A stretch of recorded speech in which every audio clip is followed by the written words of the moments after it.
This PC is going to feature one of the best combos we've had for 1440p gaming here in 2023. We're going to show you the parts, benchmark it in some games, and if you want to replicate it, it'll cost you around $1,000. Gomdius was nice enough to send us out this really nice PC case, along with some other goodies that we'll go over later in the video. But let's talk about those other parts. For the CPU, we use the Ryzen 5 5600X. We got this for $140, brand new on eBay. It's still a great mid-range CPU here in 2023. To cool this bad boy, we went with the AK400 from Deepcool, but there's going to be a slight twist to this cooler that you're going to see when we put it together, and it's only $35. For the RAM, we just went simple with 16 gigs of Corsair RGB RAM running at 3200 megahertz. We picked up a 1TB SSD from Team Group for only $45. Now the motherboard was kind of interesting. We tried to go with this B550 that was all white from ASRock, but when we tried to hook up the RGB fans to the RGB header on this motherboard, we had nothing but issues with the ASRock software. So we decided to scrap the idea completely, and I found this B550 ROG Strix on Facebook Marketplace for around $70,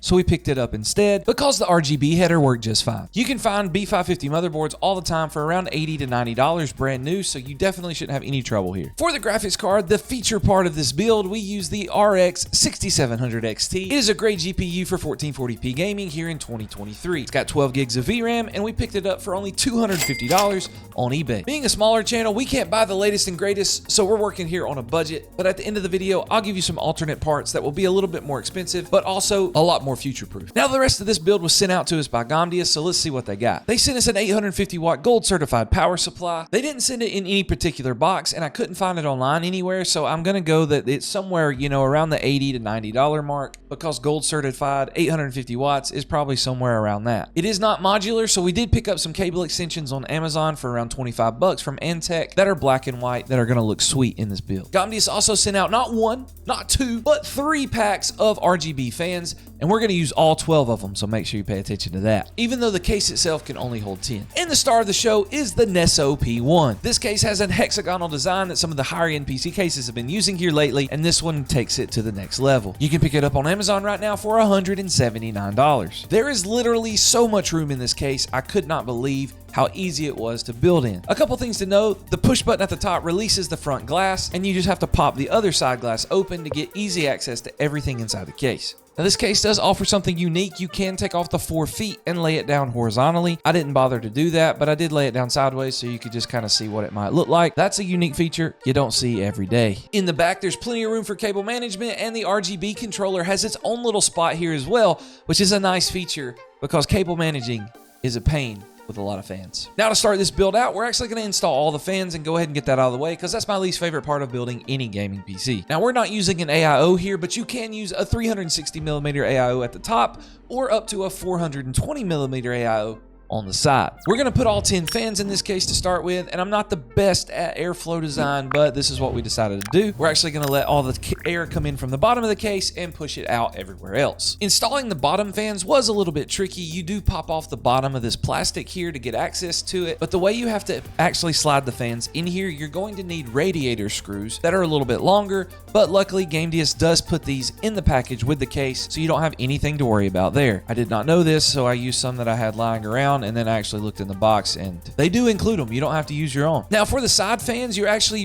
have to remove all of these SSD holders that they have for the 2.5-inch SSDs, but don't worry if you need space for those. They have 2 awesome trays here on the side that are actually really easy to get to, and I thought this was an awesome touch for the case. The top fan placement is awesome, especially if you had an AIO. You can actually remove this little metal piece here, install all the fans separately, and then put the metal piece back into the top, which I thought was a really neat feature. And of course, we have the one fan here at the back. That's just going to be an exhaust fan as well. Now that we have all the fans installed, let's put the rest of the build together. Now the CPU, RAM, and SSD, we went ahead and installed that on the motherboard just like you would any other PC build. The cooler though, I do want to make sure we pay attention to. We have the AK400 here, but instead of using the fan that come with it, Gomdius sent us 12 fans in total. We decided to take 2 fans and put it on this heat sink so that we could use all 12 that they sent us, and that's going to add some extra flair here to our build since we're not using an AIO. After getting everything else in the case, the motherboard, plugging up all the cords, we were ready to install install the GPU. This case has an awesome feature for the GPU where all you have to do is unscrew the lanes over here on the side where the GPU would go and flip it sideways so that you can vertically mount your GPU. All you need is a riser cable, which can cost you around $35 to $40. And they give you some standoffs here for the riser cable so that you can mount them to the bottom of your case so you can just slide your GPU right where you need it to be. Now that we have this PC built, let me know what you think down in the comments. To match all the RGB, I use the Asus built-in software for the motherboard so that I can match the RAM and the GPU RGB lights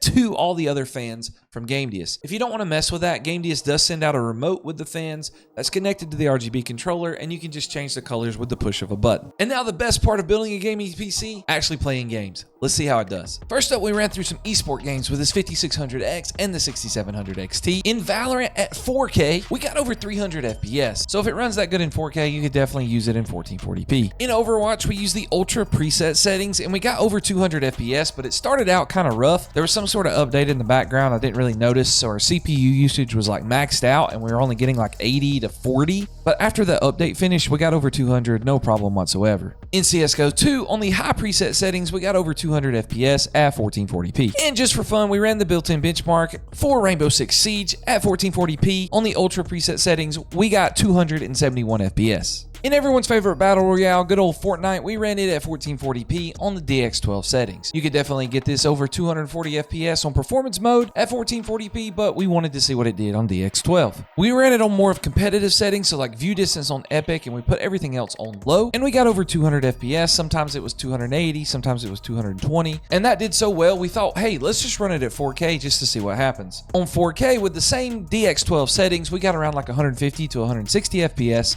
so we switched it over to performance mode on 4K, and we got over 200 FPS, but it did drop occasionally below 200 and just hovered around that 200 mark. 1440p performance mode though, you can get the lock 240 just fine. We tried Apex Legends on the max settings at 1440p, and we only got around like 140 to 160 FPS, so we dropped everything down to kind of medium to lowish, and we got over 200 FPS, which is pretty awesome. On the Warzone 2.0 Resurgence game mode, at 1440p on the Ultra preset settings with no FSR, we got like 75 to 80 FPS, but then we decided to turn on FSR 2.1, and we jumped up all the way to like 120 to 140. It's pretty smooth and it still looks like 1440p. FSR doesn't bother me at all, although some people really just don't like it. We also tested Halo Infinite at 1440p on the medium preset settings, and we got around like 100 to 110 FPS, which I thought was pretty solid. Now to really test out this combo, we decided to test out Cyberpunk 2077 and Starfield. In Cyberpunk 2077, we put it on 1440p on the high preset settings and ran the built-in benchmark. It came out with an average of 66 FPS, but we didn't stop there. We decided to run it one more time, this time with ray tracing on, but we also enabled FSR to give it a little extra help. This did not fare as well because as we ran through this benchmark, we only got around 34 FPS. But AMD's not known for the ray tracing. On Starfield though, we ran with the medium settings with FSR turned on at 1440p, and we got anywhere from like 70 to 80 FPS. And sometimes while we were fighting these pirates here, it did drop below 70 to hit 60 to 65 every now and then. But I still think for games like this at 60 FPS, I think that is pretty playable and a pretty good experience. Now, if you want to pick up any of these parts we talked about today, affiliate links are down in the description. They don't cost you anything extra,